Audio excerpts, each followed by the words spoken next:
Dans un instant, nous découvrirons comment des applications sur smartphone peuvent aider les fumeurs à en finir avec la cigarette. Nous nous rendrons à Lyon où un jeu vidéo a été créé. Ici, le joueur fumeur doit aider un chaton à arrêter comme lui la nicotine. Nous nous rendrons également dans le Nord-Pas-de-Calais alors qu'EDF vient de lancer une offre d'autoconsommation solaire à destination des particuliers. Dans ce département, cela fait plus d'1 an que certains habitants produisent déjà leur propre électricité. Mais tout d'abord, rendons-nous au tribunal de Vesoul où une journée porte ouverte a été organisée. L'occasion pour les citoyens de découvrir la justice autrement. Qui sont les membres du tribunal? Que font le juge, le procureur ou l'avocat? À quoi servent l'huissier et le greffier?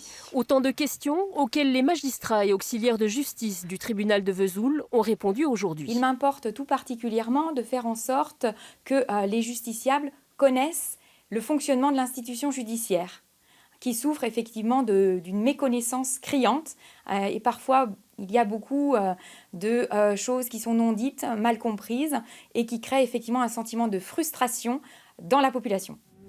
12 affaires ont été examinées au cours de cette audience correctionnelle. Vol, violence conjugale, harcèlement, détention et consommation de stupéfiants.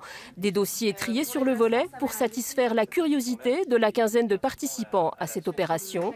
Parmi eux, des élèves du CFA de Vesoul. C'était intéressant, ça nous permet de voir toutes les infractions qui se passent dans notre région. C'est de la prévention en même temps, et puis c'est la réalité de la vie, c'est la réalité des choses, quoi.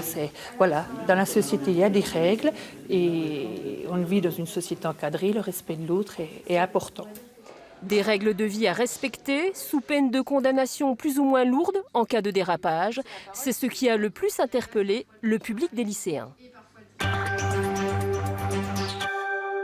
En Dordogne, le village de Brantôme s'est mis au vert depuis 2013. Cette commune n'utilise plus de désherbant pour nettoyer ses espaces verts. Elle a décidé de laisser faire la nature pour le plus grand bonheur de ses jardiniers. C'est mieux même, ça c'est clair. On a moins la peau irritée et tout. Hein. Parce que quand on passait le désherbant avec le vent, on sentait à la gorge. Et cette démarche zéro phyto a déjà été adoptée dans le département par près de 143 communes. Ils ont choisi l'autoconsommation dans le Pas-de-Calais. Depuis 1 an, des particuliers ont décidé de produire leur propre électricité grâce à des panneaux solaires. Une solution qui leur a permis de faire de sacrées économies.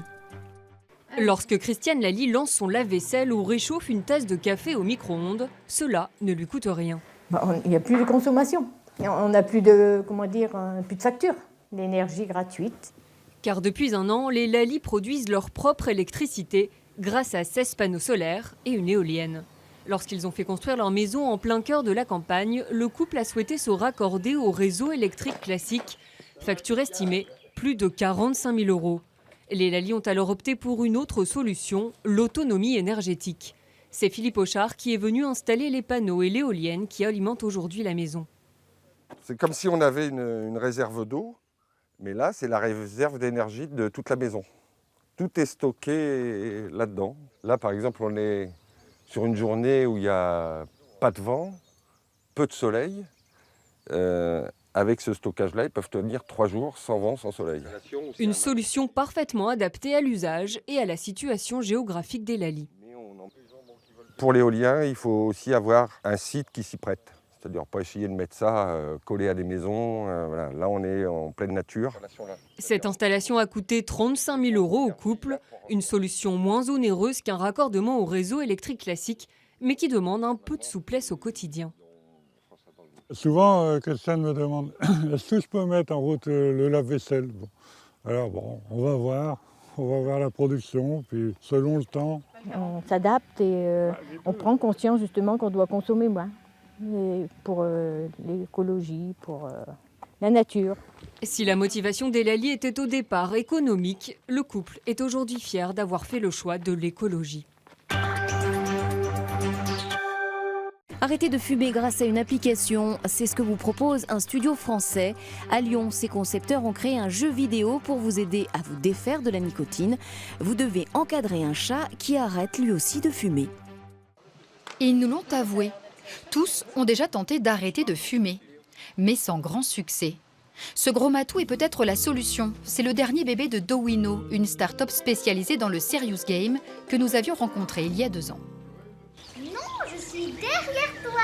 Eh oh! Voir avec les oreilles. Les sensations sont différentes selon que l'on soit déficient visuel ou valide. Or, le jeu s'adresse à tout le monde. Explication en noir et blanc. C'est aussi une expérience sensorielle pour les voyants qui ont l'habitude de jouer beaucoup avec les images, forcément. Après Blind Legend et ses 350 000 téléchargements en version mobile, un vrai carton, voici Smokyton, un petit chat avec une vilaine manie. Il fume. Les joueurs vont l'aider à se sevrer. Le jeu est à l'état de prototype, l'univers graphique se devine peu à peu. Et quand il court, sans rien faire, en fait, tu as gagné de l'argent. Et alors, est-ce qu'on voit les émotions du chat? Parce qu'on avait dit, le principe essentiel, c'est que les gens puissent s'identifier. Donc, il faut qu'il exprime des émotions. La start-up s'attaque aujourd'hui au fléau du tabagisme, un vrai enjeu de santé publique, alors mieux vaut s'entourer. Ce spécialiste en addictologie en est convaincu, la prévention du cancer peut s'appuyer sur un jeu vidéo. Et le propre d'un jeu vidéo, c'est qu'on est acteur. Le joueur, qui en même temps, nous, dans ce jeu-là, le fumeur, il est acteur. C'est lui qui va tester, c'est lui qui va prendre des décisions. Et puis, il faut qu'on puisse expérimenter. Et là, dans un jeu vidéo, c'est très facile. 444 jours pour remplacer les pauses clopes par des pauses jeux. Un serious game, autrement dit un jeu pédagogique où tous les encouragements sont bons à prendre. Il y a une version pour les enfants pour être sensibilisés là aussi au risque du tabac. Ils vont pouvoir envoyer des messages de soutien aux adultes pour les aider dans leur quête et dans leur démarche de sevrage tabagique. Mais pour que Smokyton voit sa santé et son île reverdir au printemps 2017, ses concepteurs font appel au financement participatif. Il leur manque encore près de 20 000 €.